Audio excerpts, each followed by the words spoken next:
హైదరాబాద్ హెచ్ఐసిసిలో కమ్మ global summit జరుగుతోంది. ఈ కార్యక్రమానికి ముఖ్య అతిథిగా ముఖ్యమంత్రి రేవంత్ రెడ్డి హాజరయ్యారు. కమ్మ గ్లోబల్ ఫెడరేషన్ ఆధ్వర్యంలో కార్యక్రమం నిర్వహిస్తున్నారు. ప్రస్తుతం సీఎం రేవంత్ రెడ్డి మాట్లాడుతున్నారు. లైవ్ చూద్దాం. దీనికి సంబంధించిన భవిష్యత్ కార్యాచరణ కుసుమ్ కుమార్ గారు, గోపి మన గాంధీ గారు వీళ్ళందరూ కలిసి ముందుకు వస్తే ఈ సమస్యల్ని రాష్ట్ర ప్రభుత్వం భూమికి సంబంధించిందంటే రెవెన్యూ మంత్రి గారిని కూడా అందుకే ఎంబడే తెచ్చిన వారే పరిష్కరిస్తారు. రెవెన్యూ మంత్రి గారు ఇతర సమస్యలు ఏమైనా ఉంటే మున్సిపల్ అనుమతులకు సంబంధించింది ఉంటే ఆ శాఖ నా దగ్గరనే ఉంది.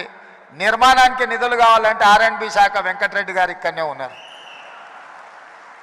కాబట్టి ఏ సమస్య అయినా అక్రాస్ ద టేబుల్ మీకు పరిష్కరించే బాధ్యత మాది.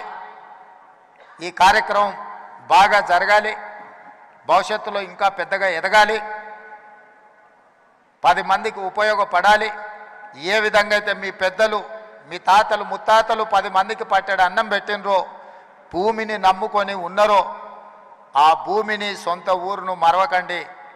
10 మందికి సాయం చేసే ఆలోచన, 10 మందికి ఉపయోగపడాలన్న మీ DNAలో ఉన్న సహజ లక్షణాన్ని కోల్పోవద్దని చెప్పి మా మిత్రులందరికీ సూచన చేస్తున్నా. మీరు ఎంతెంత ఎదిగినా 10 మందికి సహాయం పడ్డప్పుడే మీరు ఈ సామాజిక వర్గానికి న్యాయం చేసిన వాళ్ళు అవుతారు. సహాయం చేయకుండా మీరు దూరంగా ఉంటే మీరు సమాజానికి దూరం కాదు, సమాజానికి మీరు దూరమైనట్టుగా ఉంటుంది. మీ సహజ లక్షణమైన 10 మందికి సహాయం చేసే ఆలోచనను ఇంకా పెంచుకోవాలి అని చెప్పి తెలియజేస్తూ మనస్ఫూర్తిగా మరొకసారి అభినందనలు తెలియజేస్తూ సెలవు తీసుకుంటున్న మిత్రులారా. Thank you so much. అమ్మ లాంటి వాళ్ళనే ఆలోచన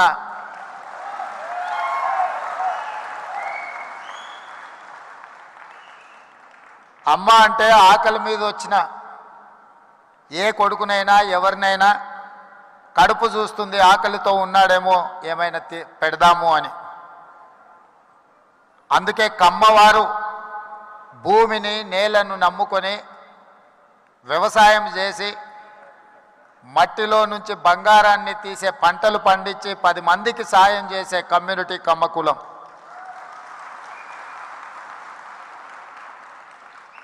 అందుకే ఒక సినిమాలో కొండ మీద అమ్మోరు, కొండ కింద కమ్మోరు అని అన్నారు.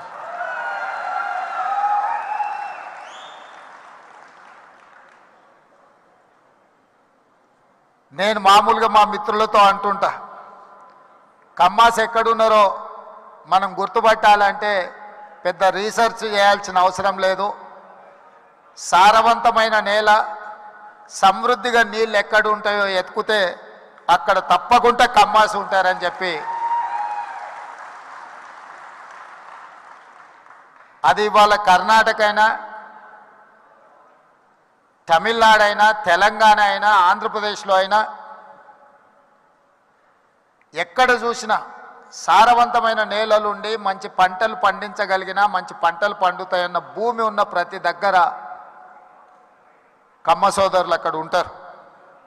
వాళ్ళ ఆలోచన ఎప్పుడు కష్టపడాలి, పంటలు పండించాలి, 10 మందికి ఉపయోగపడాలి, 10 మందిని ఆదుకునే ఆలోచన చెయ్యాలి అనేదే ఆ సామాజిక వర్గ నేపథ్యం. అదేవిధంగా నాకున్న సంబంధాలు కానీ, లేకపోతే నాకున్న సన్నిహిత సంబంధాల గురించి నేను పెద్దగా చెప్పాల్సిన అవసరం లేదు. ఎందుకంటే నేను ఎక్కడున్నా నన్ను ఎట్లా అభిమానిస్తారో మిత్రుడు ఎర్పతినేని శ్రీనివాసరావు గారు ఈ వేదిక మీద నుంచి మాట్లాడిన దాన్ని బట్టి నేను ఎక్కడున్నా, ఏ వేదిక మీద ఉన్నా కమ్మ సామాజిక వర్గం నన్ను ఎంత అభిమానంతో చూసుకుంటుందో ఎర్పతినేని శ్రీనివాసరావు గారి మాటలు వింటే మిగతా అందరికీ అర్థమవుతుంది. అదేవిధంగా సత్యవాణి గారు ఒక మాట అన్నారు. వారు మాట్లాడుతుంటే అనర్గళంగా ఏ పేపర్ చూడకుండా వారి ఉపన్యాసం వినాలి అని అనిపిస్తుంది అని. అది ఎక్కడి నుంచో కాదు, NTR లైబ్రరీలో నేర్చుకున్న చదివే ఈరోజు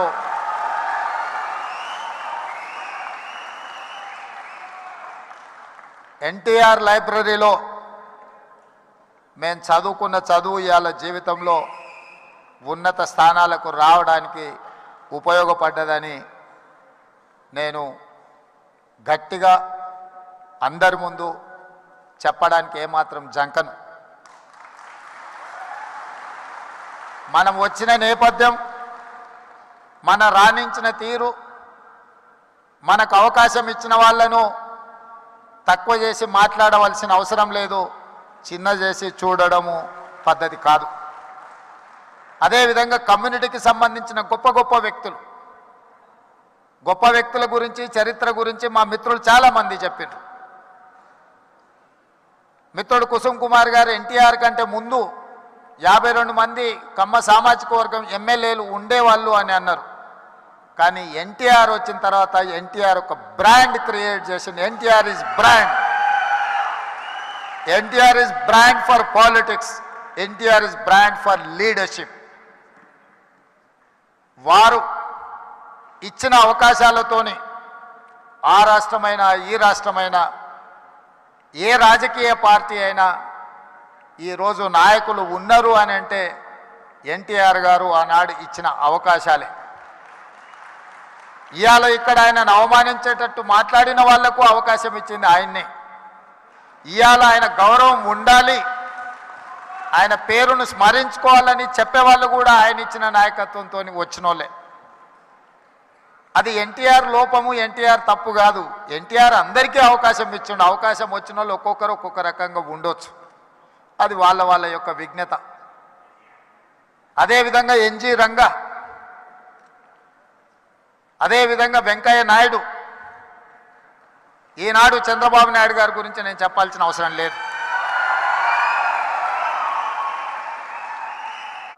కమ్మ అంటే